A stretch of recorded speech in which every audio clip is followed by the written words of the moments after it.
arrazoi ezberdinak eramaten gaituzte kontzertu hau egitera, baino tarteka pozarako eta festarako ere guneak behar ditugu eta bi herriak elkar egiteko erabiliko dugun espazio bat izango da. Bueno, musikak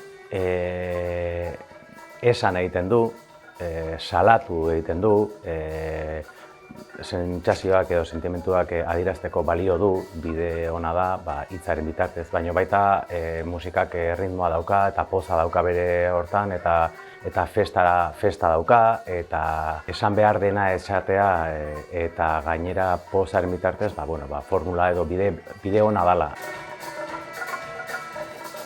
Iruditzen zait, herri saharauiarraren auzia ezinbestean babestu beharrekoa dugula.